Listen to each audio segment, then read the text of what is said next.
નમસ્કાર, આપ જોઈ રહ્યા છો TV30નું ડિજિટલ પ્લેટફોર્મ અને મોર્નિંગ ન્યૂઝ સાથે હું છું સંજીવની। કમર્શિયલ ગેસ સિલિન્ડર 42 રૂપિયા મોંઘો થયો। 19 કિલોના કમર્શિયલ LPG સિલિન્ડરના ભાવ વધ્યા। દિલ્હીમાં કમર્શિયલ સિલિન્ડરનો ભાવ રૂપિયા 3113 થયો। ઘરેલું LPG ગેસ સિલિન્ડરના ભાવમાં કોઈ ફેરફાર નથી। 5 કિલોના સિલિન્ડરમાં પણ થયો 11 રૂપિયાનો વધારો। આજથી દેશભરમાં મોટા આર્થિક ફેરફારો થવા જઈ રહ્યા છે। UPIથી લઈને બેન્કિંગ અને ઓટોમોબાઈલ સેક્ટર સુધી બદલાવો આવશે। એક ઘર એક કનેક્શનનો નિયમ લાગુ થશે। PNG પાઇપલાઇન થશે તો ઘરેલું LPG સિલિન્ડર રિફિલ નહીં પડે। ગુજરાત સહિત દેશમાં આજથી વસ્તી ગણતરીનો પ્રારંભ। દેશમાં પ્રથમવાર સંપૂર્ણ ડિજિટલ માધ્યમથી વસ્તી ગણતરી થશે। મુખ્યમંત્રી સહિત લાખો લોકો સ્વગણતરી ઝુંબેશમાં જોડાયા।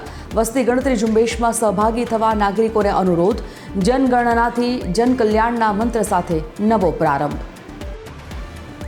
ગુજરાત સહિત 10 રાજ્યોમાં યોજાશે રાજ્યસભાની ચૂંટણી। ગુજરાતમાંથી 4 રાજ્યસભા સાંસદનો કાર્યકાળ થઈ રહ્યો છે પૂર્ણ। ભાજપમાં ઉમેદવારોના નામોની પસંદગી માટે મંથન તેજ।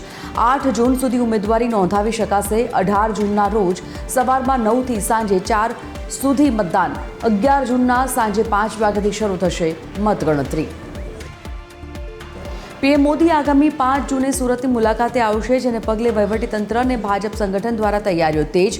PMના સુરક્ષા બંદોબસ્ત અને કાર્યક્રમના સુચારુ આયોજન માટે સુરત કલેક્ટર કચેરી ખાતે એક વિશેષ હાઈ લેવલ બેઠક યોજાઈ।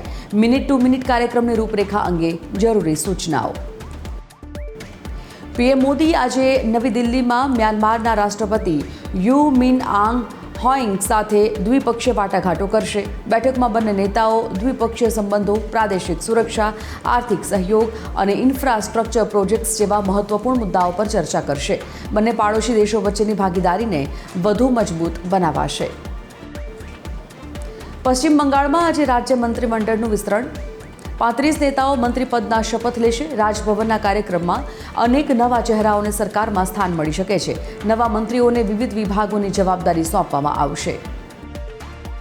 પ્રખ્યાત ગાયિકા સુમન કલ્યાણપુરીનું થયું નિધન। સુમન કલ્યાણપુરે 89 વર્ષની વયે લીધા અંતિમ શ્વાસ। સુમન કલ્યાણપુરીએ 800થી વધુ ફિલ્મી ગીતો ગાયા છે। પ્લેબેક સિંગર સુમન કલ્યાણપુરીએ દુનિયાને કહી અલવિદા। IPL 2026ની ફાઇનલમાં બેંગાલુરુની વિરાટ જીત। RCBએ જીતીને તેના જ હોમ ગ્રાઉન્ડ પર 5 વિકેટથી હરાવ્યું।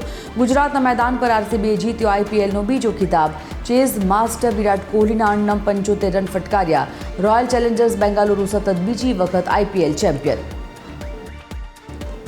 આગામી 5 દિવસ માટે વાતાવરણ વરસાદી રહેવાની સંભાવના। વેસ્ટર્ન ડિસ્ટર્બન્સ અને સાયક્લોનિક સર્ક્યુલેશનને કારણે વાતાવરણમાં આવશે પલટો। ઉત્તર અને દક્ષિણ ગુજરાતમાં કરા પડવાની શક્યતા। નાગરિકોને સાવચેત રહેવા સૂચના।